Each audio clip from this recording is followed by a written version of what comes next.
Newsday continues here on One News Now. I'm Sean Yao. Authorities are now appealing to the public not to hoard N95 masks to ensure enough supply for those in high-risk areas. JC Cosico with the story.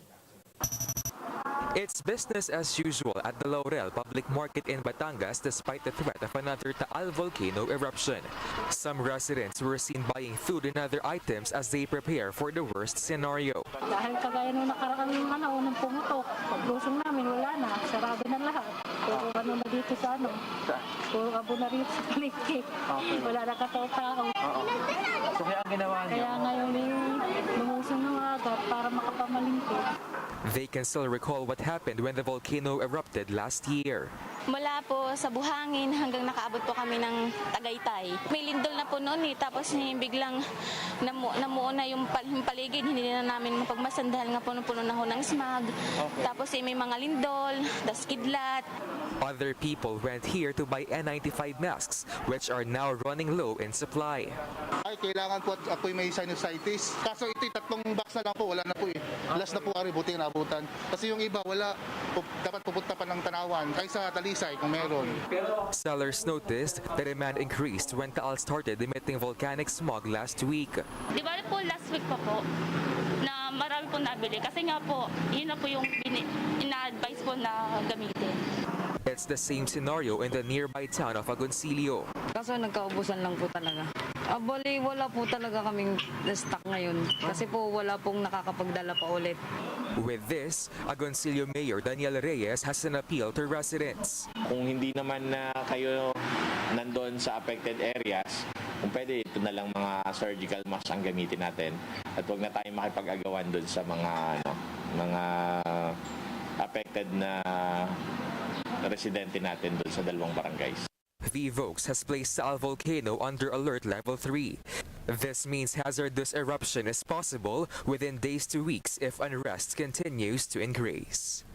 For News 5, JC Cosico, we are One News. VVOCS has released drone footage of the Taal volcano's main crater taken at around 10 a.m. today. The agency said that the continuous upwelling of the volcano's main crater produced 3-kilometer-high degassing plumes. A team from VVOCS was earlier deployed to Barangay Buso-Buso in Laurel, Batangas to monitor the volcano via drone.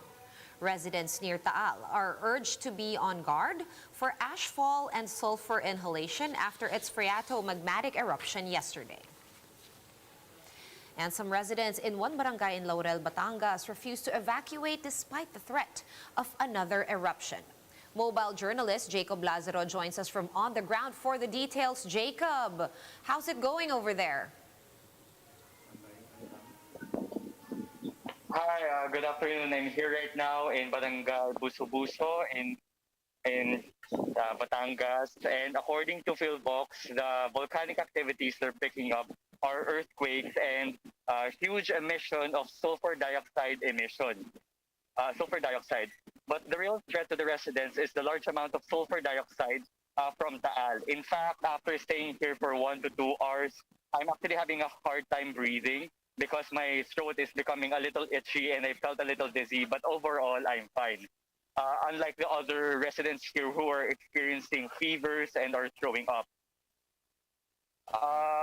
Now, majority of the residents of Barangay Buso-Buso were already evacuated, but many of the fishermen and their families chose to stay.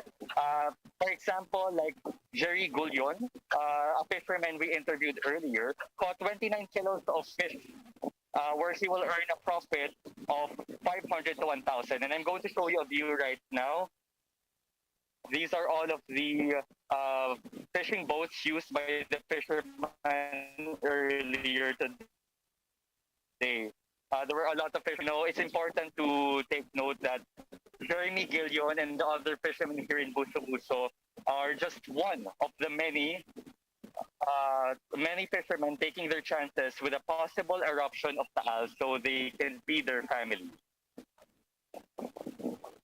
Feeling the LGU down there, is the local government taking measures to ensure that all residents in that area will be evacuated? And what happens if the residents refuse to evacuate? Yes, they're actually taking actions. We spoke with Laurel Manila Laurel City Hall earlier, and they said they already evacuated the 3 barangays who are in the 7-kilometer danger zone. And they already evacuated 1,100. Now, they started evacuating last night at 7 p.m. and not all of them were evacuated. So what they will do is they will come back again tonight. They will come back again today to chop on the barangay to make sure that there's no single soul left, because that's what they assured earlier, that as long as there's still a person here in these areas, they will keep on coming back so that they can take them again. Now, many of the fishermen in the evacuation center can actually come back to the lake so they can fish from 8 a.m. to 4 p.m. But some of the fishermen, like the one I spoke to earlier, chose to stay, not in the evacuation center. All right, well, will the residents that evacuated, did they take all their belongings? Did you see that happening? What about the animals? I'm assuming that there are farm animals there, apart from domestic animals, that they were indeed left the last year in January with the first eruption. What's going on with them now? Yes, you are correct. Actually, there are animals, farm animals, and even pets that were left in the homes of the residents. I wasn't able to personally visit it earlier, but I was told by the residents and the local LGU here that that's what happened.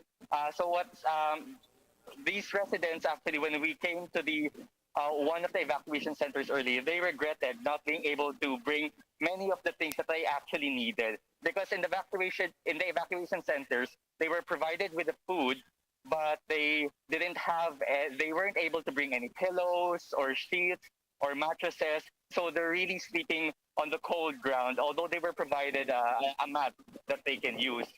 And again, these residents in the evacuation centers can come back in the window period of 8 a.m. to 4 p.m.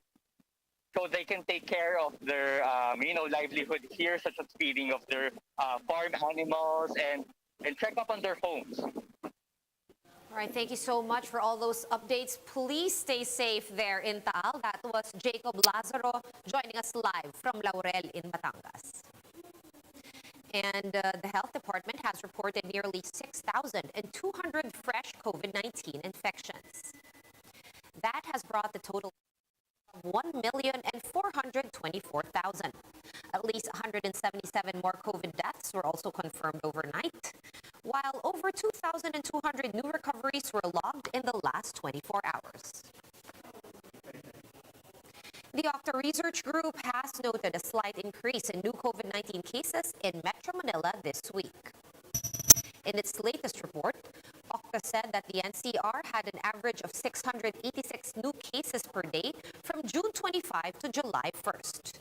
This figure is a bit higher than the 654 average cases recorded the week before.